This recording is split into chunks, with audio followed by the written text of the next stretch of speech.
The whole purpose of this universe and the creation of these lower dimensional levels, we've plunged down into this reality here.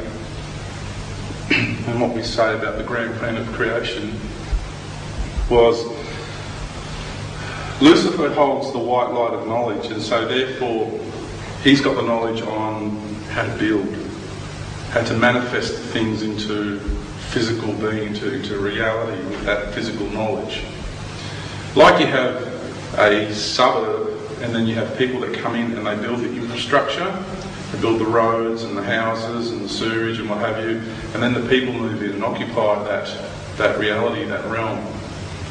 It's the same. Lucifer with his or her minions, it's genderless,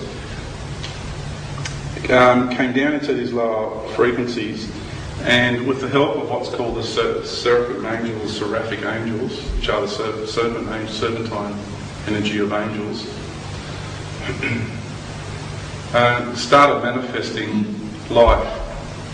The first forms of life that was manifested in these lower levels of reality were like insect in nature. They were just mechanical beings that just did. They didn't have much thought. They had no thought basically. They're just totally reactive on pretty much a physical, like a chemical reactive type of instinct. And they evolved over time, and some of the races of the insects became consciously aware, and then they moved on. And then after that they thought, well, we need a new form of life. We need, these guys work in colonies, not much, they're not really able to think for themselves. So what happened was, the next expression of life that was created was the serpent races. And I'm not going to use time frames because time is really of no relevance.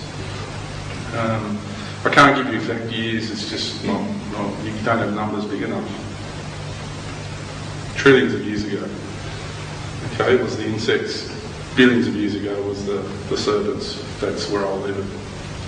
And the serpents came down, and with that energy of the white light of physical knowledge, they were able to go throughout these lower frequencies of realities, fourth dimension down to the third dimension, and build and create. And they had no one to go up against them, so they totally dominated and ruled, and they become very arrogant and very violent and very evil because they had no point of reference basically. They were just given free rein, and they were able to do whatever they wanted to do, and that's the way they were.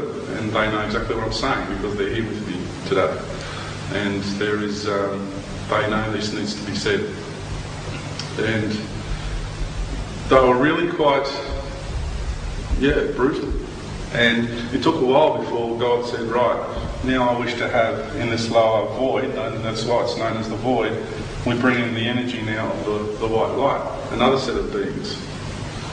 No one known as the bird tribes. And the serpents started gathering around an area known as Alpha Draconis. And the reason for that is star systems, like planets are beings, you're a being, and planetary bodies are being.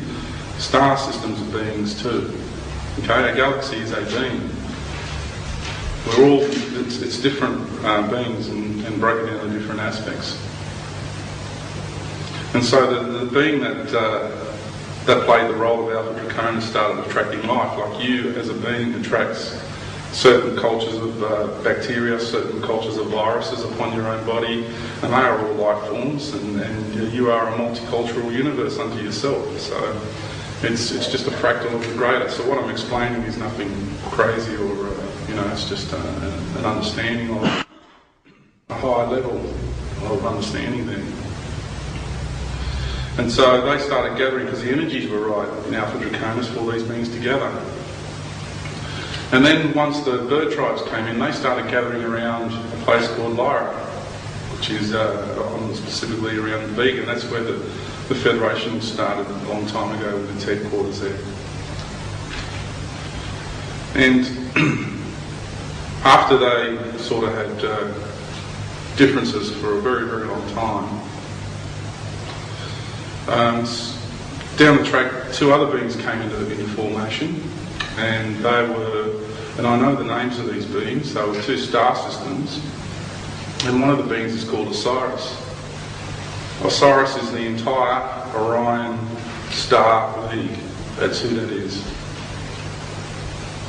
The whole Orion system is one being known as Osiris, and then another system came into play was Pleiades. I don't know the name of that being as yet. And there was another star, third one that came into being was Sirius, and that is the being we know as Isis, or Isis. Now these beings, because they operate on a higher level, they have the ability to manifest into embodiment here in this plane. Okay? That's why they were around at the early times of Egypt. They played a role as well. So they not only have played a role on a level of being a star system, they have also come here and experienced the reality here as well on an individual basis to gather that experience as well. Isis, we call her, on Sirius we know her as Isis, which means she lives. That's what that represents, and that's the energy of the mother goddess, the feminine aspect of God. She lives, and she is. And that's a very important thing to know, because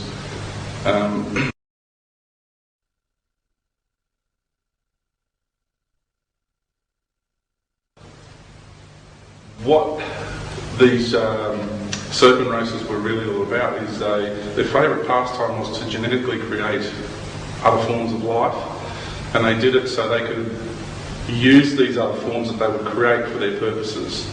They were into the energy of control, manipulation, greed, power, ego, on all those sort of attributes, very dominant, aggressive sort of attributes. The bird tribes came into the fray, and they hung around the Pleiades star system, and they started playing genetically as well. But their angle on creating these genetic forms was slightly different. Their intent was more vanity, beauty, good health, longevity, those sort of attributes. While there were some Pleiadians that created genetic embodiments for slavery purposes, because there was overlapping that occurred, of course. It's not like you draw a line and one is only that way, one is only that way. There is overlapping that occurs. The overwhelming majority did that for those purposes, okay? It was definitely for the beauty and the longevity and all that. And so what God had reached at a certain point in creation, and he had, in Orion, the serpents found themselves being attracted to that star system, because what happens is that depending on your molecular structure depends on the rate of the spin of your atom, okay?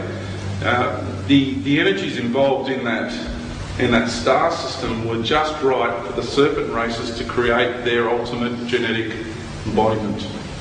So the genetic stream that comes out of Orion, the genetic stream in Orion is superior to any other genetic stream in creation for holding the embodiment of the white light of Lucifer, of knowledge.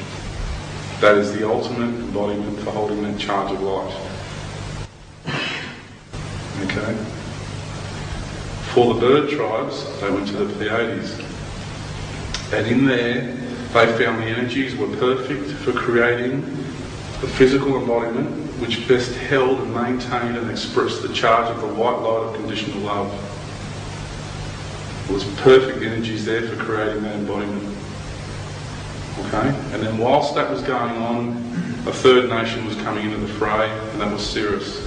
And the energies of Sirius are balanced energies.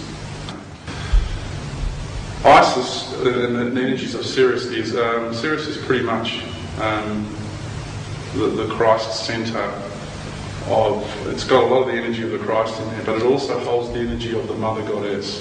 So the two main colours of Sirius, as far as spiritual energy go, is gold and silver. Silver is the light of the Mother, and the Christ is the balanced energy, but it has a more masculine flavour to it. But they all serve different purposes.